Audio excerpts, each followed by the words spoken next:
இப்போ சென்னையில ரெண்டே பேருக்கு நடுவுல தான் போட்டி. ஒன்னு இஎம்ஐ, இன்னொன்னு ரெண்ட். போரூர், காட்டுப்பாக்கம். ரெண்டட் ஹவுஸ்னா உங்க ரெண்ட், அவங்க அசர்ட். ஓன் ஹவுஸ்னா உங்க இஎம்ஐ, உங்க assert. For bookings call 8682089820. Stepstone Viram Phase 2. காட்டுப்பாக்கம்ல premium 2 and 3 BHK apartments. Just 79 lakhs all inclusive. 100 நாள் தாவே காட்சி எப்படி இருந்துச்சு? மக்களே அதுக்கு சாட்சின்னு நான் சொல்லுவேன். லஞ்சத்தை எப்படி எப்படின்னா ஒழிக்கணுங்கிற கவனத்தை வந்து தாவேக அரசு செயல்பட்டுருக்குன்னு நான் சொல்லுவேன். ஒரு விஷயத்துலையுமே வந்து பார்த்தீங்கன்னா நிதிநிலை அறிக்கை ஓகேங்களா, எப்படி இருக்கிறோம், என்ன ஸ்டேட்டஸில் இருக்கோம், இப்போ வாங்குற கடன் எவ்வளோ, ரொம்ப டிரான்ஸ்பரண்டாக இருக்குது. திரு உதயநிதி அவர்கள் நீங்கள் சட்டமன்றத்தில் அமைச்சர் திரு சரத் அவர்களை பார்த்து அந்த மாத்திரை சம்பந்தமான விஷயத்தை முன்னெடுத்தாரு. இந்த விஷயத்தை எப்படி சார் பார்க்குறீங்க நீங்கள்? சட்டமன்றத்தில் நடந்த விஷயத்தை உங்கள் ஆட்சியில் நடந்துச்சுங்க அப்படிங்கிறாங்க. அப்படின்னா உங்கள் ஆட்சியில் வந்து போதைப்பொருள் நல்ல புழக்கம் இருக்குங்கிறத வந்து உதயநிதி வந்து ஒத்துக்கிறாரா அப்படின்றது என்னோட ஃபர்ஸ்ட் கேள்வி. கண்டிப்பாக தளபதி ஸ்டாலின் வருவார், அன்னைக்கு நீங்களாம் இருக்க மாட்டீங்க, முதலமைச்சராக வருவார்ன்ட்டு என்ன நம்பிக்கையா மூட நம்பிக்கையான்னு எனக்கு தெரியல. அது உங்களுக்கு எப்படி படுது? அவர் அமெரிக்க அதிபராக ஆகிறதுக்கு கூட எனக்கு நிறைய வாய்ப்புகள் இருக்கு. அவ்வளோ பெரிய இது சீமானுக்கு போட்டியா? ஆமா, சீமானுக்கு போட்டியாக அவர் வந்து இவர் அமெரிக்காவுக்கு போயிடுவாரு, அவர் ஆப்பிரிக்காவுக்கு போயிடுவாரு. நம்மள தான் ஒரு நாள் பெயில் வாங்க வச்சுட்டாங்க, இனிமே அவங்களையும் பெயில் வாங்க வைக்கணும் அப்படின்னு சொல்றாருன்னா என்ன சொல்ல வர்றாரு? அதுல அவங்க கூட்டணி ஆட்சி இருக்குல்ல சார், பிஜேபியோட கூட்டணி ஆட்சி முடிவே ஆயிடுச்சா? சார் நல்லா யோசிச்சு பாருங்க. ஈடி அவ்வளோ அவசரப்பட்டாங்க, நாங்கள் குதிக்கிறோம்னு ஈடி அவ்வளோ அவசரப்பட்டாங்க. இங்கே தாவேகா வந்தோடனே எல்லாத்துக்கும் பர்மிஷன் கொடுத்துருச்சு. இப்போ வந்து செந்தில் பாலாஜிக்கு வந்து பர்மிஷன் வேணுமா, பர்மிஷன் கொடுத்துடலாம். கே நேருக்கு வேணுமா, கே நேருக்கு பர்மிஷன், எல்லாத்துக்கும் கொடுக்குறாங்க. இப்போ எங்கே போனாங்க இந்த ஈடி? இது வந்து நான் குத்துற மாதிரி குத்துவேன், நீ நவுறு மாதிரி நவுந்துடணும் அப்படின்ற ஒரு கேம் விளாட்றாங்க. தீர்மானம் கொண்டு வந்தாங்களே, அதுக்கு வந்து ஆதரவு தெரிவிச்சிருக்காங்களே. அப்ப இங்க ஒரு குத்து, அங்க ஒரு குத்து. ஆமா, தென்னை மரத்துல ஒரு குத்து, பனை மரத்துல ஒரு குத்து. இதெல்லாம் என்ன சார் இது? என்னன்னு கேட்டீங்கன்னா, அன்னைக்கு ஒரு நல்ல தெளிவான ஒரு பதில் ஒன்று கேட்டாங்க. என்னன்னு கேட்டீங்கன்னா, டீலிமெண்டேஷனை பொறுத்த வரைக்கும் இங்கே ஆதரவு கொடுத்துட்டாங்க, அங்க என்ன பண்ணுவாங்கன்னா வெளிநடப்பு செய்வாங்க. இவங்க வெளிநடப்பு செய்து அந்த டீலிமெண்டேஷனை கொண்டு வரதுக்கான வேலையை தான் வந்து திமுக அரசு பண்ணுது. பேரும் அல்லம்படி 6 முதல் 60% வரை ஆடி தள்ளுபடியுடன் super Saravana stores, Chennai, Madurai, Kovai.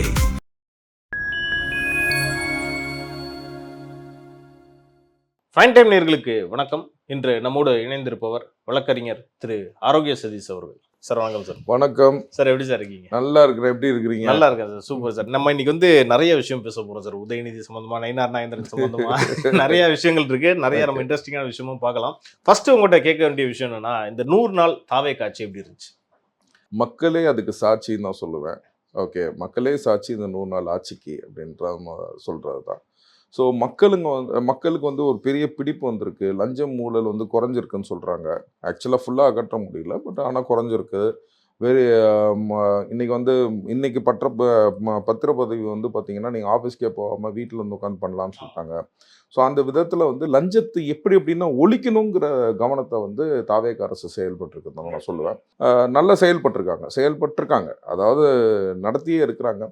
So எல்லாத்தையுமே வந்து ஆன்லைனில் கொண்டு வந்துட்டா அந்த லஞ்சம் ஒழியும் அப்படின்றது அவங்க பார்வை வந்து ஒரு technological improvement to avoid corruption அப்படின்றத நான் பார்க்குறேன். ஒரு நல்ல எடுப்பு தான் அது. அதுவும் இண்டிபெண்டன்ஸ் டே அன்னைக்கு அந்த ஸ்பீச் கொடுக்குறப்பவே ஊழலையும் லஞ்சத்தையும் ஒழிக்கிறதே ஒரு சுதந்திர போராட்டம் தான் அப்படின்ற ஒரு விஷயத்தையும் பேசியிருக்காரு. ஆமா, பெரிய விஷயம் சார். இல்லை, ஆக்சுவலாக எந்த முதல்வருமே வந்து பார்த்தீங்கன்னா லஞ்சம் கொடுக்காதீங்க, ஊழல் லஞ்சத்தை கொடுக்காதீங்க அப்படின்னு சொல்லி இன்சிஸ்ட் பண்ணுறாரு. அப்படின்னா யார் கேட்டாலும் கொடுக்காதீங்க, கேட்டால் இது வந்து விஜய் ஆட்சி, என் அண்ணன் ஆட்சி, என் தம்பி ஆட்சி, என் மாமா ஆட்சின்னு சொல்லுங்க அப்படின்னு சொல்கிறாப்புல. அப்படின்னா இந்த தெம்பும் திராணியும் மற்றவங்களுக்கு இல்லை அப்படின்றத நான் பதிவு செய்கிறேன். ஒரு விஷயம் நான் ஒன்று பதிவு செய்ய விரும்புகிறேன். 10 மணிக்கு நம்ம ஆட்சி வருது, 10:05 மணல் அள்ளலாம். இது எங்க அதான் அப்பேற்பட்ட இதுக்கு வந்து மக்களோட வரவேற்பு நல்லா இருக்கு.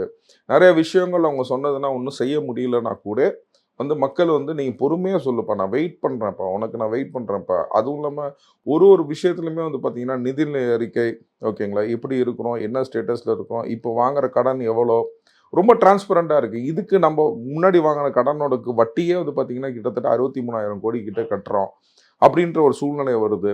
ஓகேங்களா. ஸோ அந்த மாதிரி இப்போ மத்திய அரசுக்கிட்ட போய் கேட்குற இதாக இருக்கட்டும், மத்திய அரசுக்கிட்ட போய் கேட்டு பெற்றது விஷயமா இருக்கட்டும், அதே மாதிரி எல்லா திட்டங்களும் வந்து பார்த்தீங்கன்னா ரொம்ப நல்லபடியாக பண்ணுறாங்க, சிறப்பாக பண்ணுறாங்கன்றதை நான் பார்க்குறேன். திரு உதயநிதி அவர்கள் நீங்க சட்டமன்றத்துல அமைச்சர் திரு சரத் அவர்களை பார்த்து அந்த மாத்திரை சம்பந்தமான விஷயத்த முன்னெடுத்தாரு. பதிலுக்கு அவங்களும் கொடுத்தாங்க, பதிலடி எல்லாம் கொடுத்தாங்க. இந்த விஷயத்த எப்படி சார் பாக்குறீங்க நீங்க சட்டமன்றத்தில் நடந்த விஷயத்த? இல்லை சார், அவர் தம்பி ஃபர்ஸ்ட் துரையை பார்த்து அவர் கேட்கணும் சார் ஃபர்ஸ்ட். இல்லை இங்கே வந்து ஒன்று என்ன சொல்கிறேன்னா, உங்கள் ஆட்சியில் நடந்துச்சுங்க அப்படிங்கிறாங்க. அப்படின்னா உங்கள் ஆட்சியில் வந்து போதைப்பொருள் நல்ல புழக்கம் இருக்குங்கிறத வந்து உதயநிதி வந்து ஒத்துக்கிறாரா அப்படின்றது என்னோட ஃபர்ஸ்ட் கேள்வி. ரெண்டாவது, உங்கள் தம்பி துரை எப்படி இருக்காரு, உடம்பு நல்லா இருக்கா அவருக்கு? நான் விசாரிச்சதான் சொல்கிறேன். கண்டிப்பா அது எப்படி நடந்துச்சுன்றது ஊருக்கும் தெரியும், ஊருக்கே தெரியும். புரிஞ்சுங்களா? அதை நம்ம எதுவுமே பேச வேணாம், ஒரு உடம்பு நல்லா இருக்குதான்னு மட்டும் நான் விசாரிச்சேன். அதுக்கு இதுதான் பதில். கண்டிப்பா சார். அதுவும் இல்லாம அதுக்கு வெளிநடப்பு செய்யறாங்க. என்னன்னா, நான் கேட்ட கேள்விக்கு ஒழுங்கான பதில் வர மாட்டேதுன்னு வெளியில போயிட்டு பிரஸ் மீட்ல போயிட்டு கொஞ்சம் புலம்பிக்கிட்டு இருந்தார். அதே பாத்தீங்களா நீங்க? பார்த்தேன் சார். அது வந்து என்னன்னு கேட்டிங்கன்னா, கேட்ட கேள்விக்கு வந்து இப்போ நான் வந்து கேள்விக்கு பதில் கேட்குறவனுக்கு தான் பதில். ஓகேங்களா? ஸோ இதை யார் பேசுறது அப்படின்றது இன்னைக்கு சட்டசபைன்றதுனால வந்து பார்த்தீங்கன்னா அவர் தம்பி துரையை பற்றி பேச முடியல. புரிஞ்சுங்களா? இப்போ நான் பேசுகிறேன். புரிஞ்சுங்களா? உதயநிதி அவர்களே, உங்கள் தம்பி துரை எப்படி நல்லா இருக்காரா, ரெக்கவர் ஆயிட்டாரா? நம்ம சார்பாக நம்ம சார்பாக நானும் கேட்டுக்கிறேன், ஆண்டவரை பிரார்த்திக்கிறேன், அவர் நல்லா ஆகட்டும். புரிஞ்சுங்களா? உங்கள் குடும்பத்தை ஃபஸ்ட்டு பாருங்கள் சார். ஓகேங்களா? உங்கள் குடும்பத்தை பாருங்கள். ஏன்னா சொல்லி பசங்கன்னா சொல்லி தான் அப்பாவே ஓட்டு போட்டார் அப்படின்னாரு. ஸோ உங்கள் அப்பாவும் சேர்ந்து ஓட்டு போட்டாரான்னு எனக்கு தெரியல. அதான் சார் இன்னொரு விஷயம் சொன்னேன். கேகேஎஸ் சார் இன்னைக்கு பேசினார், முன்னாள் அமைச்சர். கண்டிப்பா தளபதி ஸ்டாலின் வருவாரு, அன்னைக்கு நீங்க எல்லாம் இருக்க மாட்டீங்க, முதலமைச்சரா வருவாருன்ட்டு. என்ன நம்பிக்கையா மூட நம்பிக்கையான்னு எனக்கு தெரியல. அது உங்களுக்கு எப்படி படுது? இல்ல சார், அதாவது அது மன பிராந்தியில இருந்திருப்பாருன்னு நினைக்கிறேன். சரிங்களா? ஸோ அவங்க நம்பிக்கையை நம்ம ஒன்றும் குற்றம் சொல்றதுக்கு இல்லை. நல்ல நம்பிக்கையாகவே இருக்கட்டும், நல்லபடியாகவே இருக்கட்டும். புரிஞ்சுங்களா? இதுனா சில இதுக்கு வார்த்தைகளே இல்லை சார், பேசவே முடியல. எப்பா நீ வந்து அவர் அமெரிக்க அதிபர் ஆகிறதுக்கு கூட எனக்கு நிறைய வாய்ப்புகள் இருக்கு. அவ்வளோ பெரிய இது. ஆமா, சீமானுக்கு போட்டியாக அவர் வந்து இவர் அமெரிக்காவுக்கு போயிடுவாரு, அவர் ஆப்பிரிக்காவுக்கு போயிடுவாரு. பயங்கர போட்டியா இருக்கும் போல. ட்ரம்புக்கு தான் போட்டி. அதுவும் இல்லாம அவரு எனக்கு தெரிஞ்சு சட்டசபைன்றது போல லோக்சபான்னு கூட சொல்லியிருக்கலாம். ஏன்னா வந்து பிரைம் மினிஸ்டரா கூட ட்ரை பண்ணலாம். ஆமா, அப்படிங்கும் போது பிரைம் மினிஸ்டரா கூட அவர் ட்ரை பண்ணலாம். ஓகேங்களா? அதை எதை சொன்னார்னு தெரியல. அவர் சட்டசபைங்கிறத வந்து லோக்சபாவை தான் அப்படி சொன்னாரான்னு தெரியல. ஓகே, அவங்க நிறைய ட்ரை பண்ணுவாங்க சார். வாழ்த்துக்கள். அதே மாதிரி சரி, முதலமைச்சர் சட்டமன்றத்துக்கு வந்தா உதயநிதி அவர்கள் எந்திரிக்க மாட்டாரு, அது கண்ணி குறைவுன்னு சொல்றாங்களே, அது எப்படி சார் எடுத்துக்கிறது? இல்லை, நான் அது ஆக்சுவலாக வந்து பார்த்தீங்கன்னா everybody should respect the post, number 1. Apart from ஆமாம், சீஃப் மினிஸ்டர் அப்படின்றதுனால அதை ரெஸ்பெக்ட் பண்ணணும் அப்படின்றது. அது வந்து சபாநாயகர் வந்து ரொம்ப சூப்பராக சொன்னார். அதாவது எந்திரிச்சு நிற்க வேண்டிய அவசியம் கிடையாது. ஓகேங்களா? ஆனால் தமிழர் பண்பாடை, தமிழர் பண்பு இருக்கிறவங்க எப்படி செய்யணுமோ அதை செய்வாங்க. ஓகேங்களா? சபாநாயகர் வரப்போ தான் எல்லாருமே எந்திரிச்சு நிற்கணும். மற்றபடி வந்து முதல்வருக்கோ எதிர்கட்சி தலைவருக்கோ எந்திரிச்சு நிற்கணும்னு அவசியம் கிடையாது. ஓகேங்களா? ஆனால் வந்து நான் இங்கே குறிப்பிட்டு சொல்கிறத பார்த்தேன்னா, நான் வந்து அவர் வணக்கம் எந்திரிச்சு போய் முன்னாள் முதல்வர் எடப்பாடி அவருக்கு வணக்கம் சொல்லும் போது எடப்பாடி அவர்கள் எந்திரிச்சு வணக்கம் சொன்னார். ஓகேங்களா? அது வந்து தமிழர் பண்பாடு, தமிழர் மரபு. புரிஞ்சுங்களா? அந்த மரபு இருக்கிறவங்க எல்லாமே செய்வாங்க. புரிஞ்சுங்களா? மரபே தெரியாதவன், ஓகேங்களா, டிஷர்ட்டை போட்டு உட்காந்துருக்கேன், வீட்டில் என்னமோ கேம்ஸுக்கு போகிற மாதிரி வராங்க டிஷர்ட் போட்டு. ஓகேங்களா? சட்டசபைக்கு டிஷர்ட் போட்டு கேம்ஸுக்கு போகிற மாதிரி வராங்க. அவங்களுக்கும் நமக்கும் என்னத்த சம்பந்தம் சொல்லுங்கள்? ஒரு சட்டசபைனா வந்து பார்த்தீங்கன்னா அது ப்ரெஸ்டீஜியஸாக நினைக்கிறதுனால தான் அவர் கோட் சூட்டு போட்டு வராரு, ஷர்ட்டு போட்டு வராரு, இன் பண்ணிட்டு வராங்க. புரிஞ்சுங்களா? அந்த மாதிரி ஒரு விஷயமா நான் பார்க்குறேன். புரிஞ்சுங்களா? வேஷ்டி சட்டையில் வராங்க எல்லாமே. இருங்க இங்கேருந்துப்பா அந்த வந்துச்சு இந்த டிஷர்ட் கல்ச்சர் தான் எனக்கு புரியல. டிஎம்கே லோகோ டிஷர்ட் கல்ச்சரோட இங்கே இல்லை, தொண்டை போட்டும் சட்டசபைக்கு வராங்க, அதனால ஒன்றும் பிரச்சனை இல்லை. லோகோ இருக்க பற்றி ஒன்றும் இல்லை. அது ஒரு சட்டையாக இருந்துச்சுன்னா நல்லா இருக்கும்னு. நீங்கள் எதுவும் இருந்துச்சுன்னா என்கிட்ட ஒரு 4 மீட்டர் துணி இருக்குது, ஃப்ரீயா கொடுக்குறீங்களா? நான் ஃப்ரீயா கொடுக்குறேன். சூப்பர் சார், நம்ம தெரிஞ்சு வச்சுக்கலாம். உதயநிதி அவர்களுக்கு ஆரோக்கியராஜ் தயவு செய்து வந்து என்னன்னு கேட்டீங்கன்னா, இது ஒரு மரபா எந்திரிச்சு நிக்கிறாரு உட்கார்றாருன்னு இல்லை, ஃபர்ஸ்ட் அவர் ட்ரெஸ்ஸை மட்டும் போட்டு வர சொல்லுங்க. ஐ மீன் டிஷர்ட் இல்லாம ஷர்ட் போட்டு வர சொல்லுங்க. அதுக்கு 2 மணி நேரம் அவர் ஒரு 2 மணி நேரம் ஆயிரம் போகுது. யா ஏற்கனவே 2 மணி நேரம் ஆச்சுல்ல ரெடி ஆகுறது.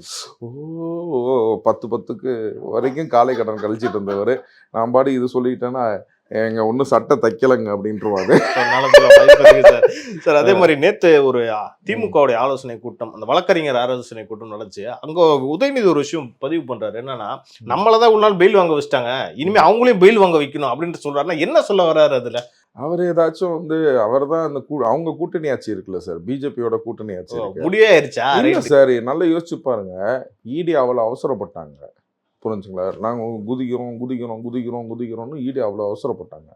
இங்கே தாவேக்கா வந்தோடனே எல்லாத்துக்கும் பர்மிஷன் கொடுத்துருச்சு. இப்போ என்ன பண்ணுது இடி? இல்லை, நல்லா யோசிச்சு பாருங்க சார். இது வந்து நான் குத்துற மாதிரி குத்துவேன், நீ நவுற மாதிரி நவுந்துடணும் அப்படின்ற ஒரு கேம் விளாட்றாங்க. நல்லா யோசிச்சு பாருங்க. இப்போ எங்கே போச்சு சார் உங்கள் இடி? எல்லா இடியும் வந்து இப்போ வந்து செந்தில் பாலாஜிக்கு வந்து பர்மிஷன் வேணுமா, பர்மிஷன் கொடுத்துடலாம். ஓகேங்களா? கே நேருக்கு வேணுமா, கே நேருக்கு பர்மிஷன், எல்லாத்துக்கும் கொடுக்குறாங்க. இப்போ எங்கே போனாங்க இந்த இடி? புரிஞ்சுங்களா? ஏன் இவ்வளோ அவசரப்பட்டுட்டு, ஓகேங்களா, அதாவது எவ்வளோ லெட்டர் எழுதிட்டு இருந்த ஒரு இதுக்கு இப்போ வந்து பர்மிஷன் கொடுக்குறாங்க. ஏன் இடி வர மாட்டேங்குது? ஓகே, மேலே அங்கே பேசி முடிச்சிட்டாங்க. எல்லாம் பேசி முடிச்சுட்டாங்க, கம்ப்ளீட்டாகவே இது பண்ணிட்டாங்க. ஏன்னா டீலிமிட்டேஷனுக்கு இவங்க ஆதரவு கொடுக்குறேன்ட்டாங்க. சார் இங்க எதிர்க்க இந்த இது தீர்மானம் கொண்டு வந்தாங்களே, அதுக்கு வந்து ஆதரவு தெரிவிச்சிருக்காங்களே. அப்ப இங்க ஒரு குத்து, அங்க ஒரு குத்தா? ஆமா, தென்னை மரத்துல ஒரு குத்து, பனை மரத்துல ஒரு குத்து. இதெல்லாம் என்ன சார் இது என்னன்னு கேட்டீங்கன்னா, அன்னைக்கு ஒரு நல்ல தெளிவான ஒரு பதில் ஒண்ணு கேட்டாங்க. என்னன்னு கேட்டீங்கன்னா, டீலிமிட்டேஷனை பொறுத்த வரைக்கும் இங்க ஆதரவு கொடுத்துட்டாங்க. அங்க என்ன பண்ணுவாங்கன்னா வெளிநடப்பு செய்வாங்க. அந்த வெளிநடப்பு செஞ்சா என்ன ஆகும்னு கேட்டீங்கன்னா, இப்ப 173 பேர் ஓட்டு போடுற இடத்துல 250 பேர் ஓட்டு போட்டா போதும் அப்படின்னு ஆயிடுச்சுன்னா 250 பேர் பிஜேபியில் வச்சிருக்காங்க. ஸோ டீலிமிட்டேஷனை கொண்டு வரதுக்கு இவங்க வெளிநடப்பு செய்து அந்த டீலிமிட்டேஷனை கொண்டு வரதுக்கான வேலையை தான் வந்து திமுக அரசு பார்த்துட்டு இருக்கு. அதுக்கான முன்னெச்சரிக்கையாக தான் வந்து பிடபிள்யூ மினிஸ்டர் வந்து ஆதவ அர்ஜுனா வந்து நீங்கள் என்ன நிலைப்பாடுங்கிறத சொல்லுங்க இந்த சட்டசபையிலன்னு சொல்லி ரொம்ப இது பண்ணாரு. அதை எங்கள் முதல்வர் டிசைட், எங்கள் கட்சி தலைவர் வந்து டிசைட் பண்ணுவார், எக்ஸ் முதல்வர் டிசைட் பண்ணுவார், எக்ஸ் எம்எல்ஏ டிசைட் பண்ணுவார் சொல்றாங்க. நான் சொல்ல மக்கள் சொல்றாங்க இல்ல, ஏன்னா 2வது வாட்டி தோற்றதுனால எம்எல்ஏ ஆகிட்டார். ஃபர்ஸ்ட் வாட்டி தோன்றதுனால எக்ஸ் முதல்வரா இருந்தார். இப்ப 2வது வாட்டி எம்எல்ஏ 2026ல 2 தடவை தோற்றது அவர் தான். ஒரே தேர்தல் 2 முறை தோற்றவர் ஸ்டாலின் தான். Right sir, right sir. பல விஷயங்கள் பேசினவங்க நேரத்துக்கும் நன்றி சார். தேங்க்யூ.